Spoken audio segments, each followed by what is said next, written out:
Quarta corsa dall'Arcoveggio, confronto riservato ai gentleman, non corre Gucci Wind, cavalli di 3 anni al via, Gypsy, Guinness Matley, Galaxy Mail, Georgia Cash, Gattopardo Baldo in prima fila, Ginevra Princess, Gandhi dei Greppi, Giusvalla e Greg di Girifalco in seconda. I favori sono nettissimi per Gypsy, numero 1, Mario Braidic in sediolo. Macchina che stacca con proprio lo scatto di Gypsy che conquista la testa nei confronti di Galaxy Mail che si accoda subito in seconda posizione. Davanti a Georgia Cash, mentre al largo rimane Gattopardo. E così sul finire della piegata, dopo i primi 200 metri, Gypsy guida, seguito da Galaxy Mail, sono i due più appoggiati al gioco, con Gypsy comunque nettamente favorito rispetto all'avversario.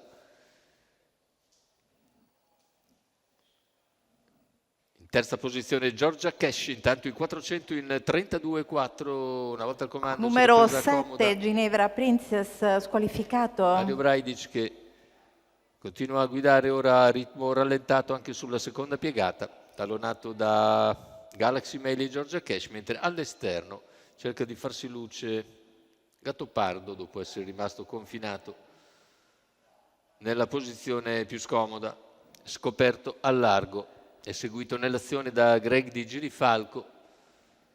Intanto gli 800 se ne vanno in un assai tranquillo 1,59 con 33,5 addirittura di secondo quarto. Nonostante ciò i cavalli all'esterno non progrediscono e così il leader può fare i propri comodi e guidare tranquillamente, arrivare al chilometro nell'ordine del 1,22,3 con un altro 16,4 di parziale.